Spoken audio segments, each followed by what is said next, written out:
Hello bachcho, let's see. The question says an ideal gas is allowed to expand against a constant pressure of 2 bar from 10 liter to 5 liter in one step. Calculate the amount of work done by the gas if the same expansion were carried out reversibly. Will the work done be higher or lower than the earlier case? और हमें क्या दे रखा है 1 litre bar is equal to 100 joules. तो यहाँ पे बच्चों हम क्या बोलेंगे कि अगर मैं देखूँ आपका फर्स्ट केस अगर मैं देखूँ तो क्या है एक्सपेंशन,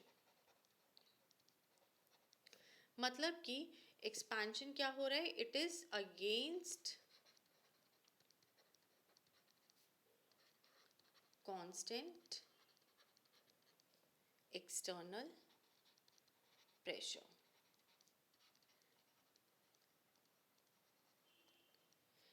तो हम वर्क डन क्या दे सकते हैं, work done is going to be minus P external V2 minus V1।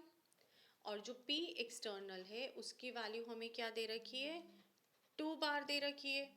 अब जब ये 2 बार दे रखी है और V1 हमें दे रखा है 10 लीटर्स, V2 हमें दे रखा है 50 लीटर्स, तो W क्या हो गया, W is equal to what, minus 2 into 50 minus 10 litres, तो जिसकी वैल्यू आ गई -80 लीटर बार। अब हमें यहाँ क्वेश्चन में दे रखा था कि 1 लीटर बार जो है वो बराबर है 100 जूल्स के, तो हम कह सकते हैं कि W is equal to -80 into 100 joules, तो ये आ गया -8 किलो जूल्स। अब यहाँ पे जो ये नेगेटिव साइन है, नेगेटिव साइन हमें क्या इंडिकेट करता है, ये इंडिकेट करता है कि वर्क जो है it is done by the system.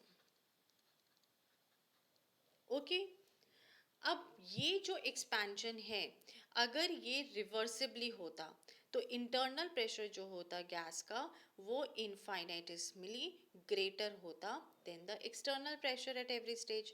Therefore हम क्या कह सकते हैं यहाँ पे कि जो आपका वर्क डन है will be more. So this is the most suitable answer for this question. Hope you understood it well. Best of luck.